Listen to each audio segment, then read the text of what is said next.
To make the most popular type of gift box, the rigid box, in a square or rectangular shapes with high industrial quality, we need 3 sheets. One sheet is for the inner lining, one for the outer wrapping, and one for the core, which is the main structure of the box. You can cut the patterns by hand or use semi-industrial laser cutters. For mass production, die cut machines and custom cutting molds are essential. First, the inner lining is glued onto the thick core board, then the pieces are cut to shape. After that, as you see, the core is placed in the center of the pre-cut and glued outer paper, and the edges of the outer wrap are folded step by step and closed around the box, either by hand or using box making machines, which do the exact same process in semi-automatic or fully automatic systems.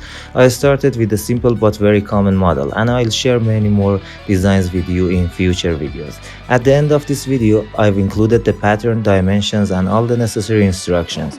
If you need the digital cutting file, leave a comment and I'll provide it. For home use and simple DIY projects, people usually use wood glue or liquid silicate glue because they are affordable and easy to find. But in industrial rigid box production, different adhesives are used, such as industrial PVA glue, hot melt adhesive, or sometimes a combination of both. Thanks for watching. Don't forget to like and subscribe. I'll see you in the next one.